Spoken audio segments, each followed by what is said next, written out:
अस्सलाम वालेकुम स्टूडेंट्स, मैं अनम नवाज़ एक फ़िज़ियोथेरेपी स्टूडेंट। और आज का जो हमारा टॉपिक है बेसिकली जैसे हम डिस्कस करेंगे वो है convex concave rule. Basically convex concave rule viva point of view से बहुत ज़्यादा इंपॉर्टेंट है और एग्जामिनर का फेवरेट क्वेश्चन है।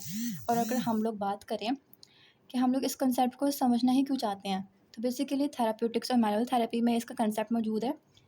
ठीक है, इसको हम लोग पेशेंट को ग्लाइडिंग देने के लिए जो है वो इस कंसेप्ट को समझते हैं कि ग्लाइडिंग हम लोगों ने बेसिकली उनके जॉइंट पे किस डायरेक्शन में करवानी है।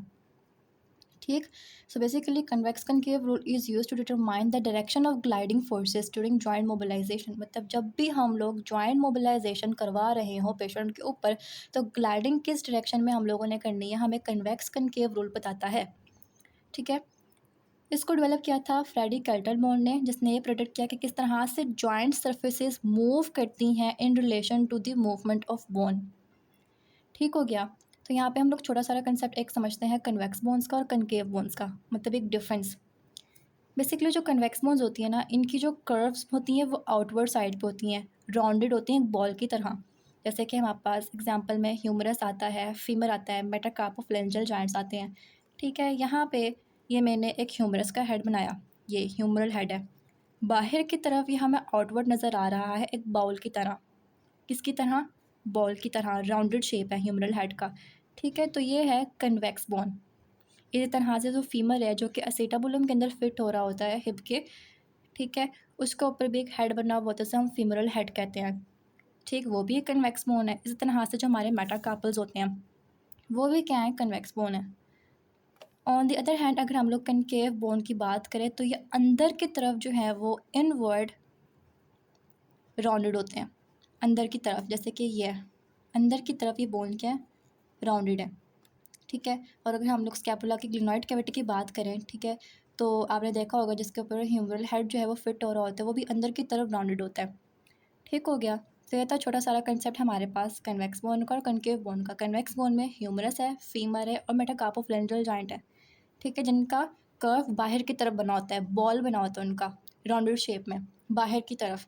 और अगर हम कनकेव बोन की बात करें, उसमें अल्ना आती है, ग्रेनाइट कैविटी आती है, एसीटाबुलम आती है, जिनका जो राउंडेड एरिया होता है वो अंदर की तरफ धंसा हुआ होता है। उसके बाद हम आते हैं अपने असल पॉइंट पे, जो कि है कन्वेक्स कनकेव रूल का। कि फॉर एग्जांपल अगर हमारे पास कन्वेक्स बोन है तो उसकी ग्लाइडिंग किस डायरेक्शन में हो रही है, कनकेव बोन है तो उसकी ग्लाइडिंग किस डायरेक्शन में हो रही है। ठीक हो गया। तो बेसिकली कन्वेक्स बोन की हम बात करते हैं, अगर कन्वेक्स बोन कनकेव बोन के वो मूव करे तो क्या होगा। रूल पहला ये है कन्वेक्स बोन का कि जिस डायरेक्शन में हमारे पास कन्वेक्स बोन मूव कर रही है उसके ऑपोजिट डायरेक्शन में ग्लाइडिंग होगी। ठीक है, फॉर एग्जांपल हम देखते हैं शोल्डर की एबडक्शन में। शोल्डर की एबडक्शन में क्या हो रहा होता है कि जो हमारा ह्यूमरस है या ह्यूमरल हेड है वो अपवर्ड मूव कर रहा है। जब हम शोल्डर की एबडक्शन कराते हैं, ये ह्यूमरल हेड क्या करेगा, ये ह्यूमरस बोन क्या करेगी, अपवर्ड मूव करेगी। अब ग्लाइडिंग जाहिर सी बात है, रूल यही है कि ऑपोजिट डायरेक्शन में होगी।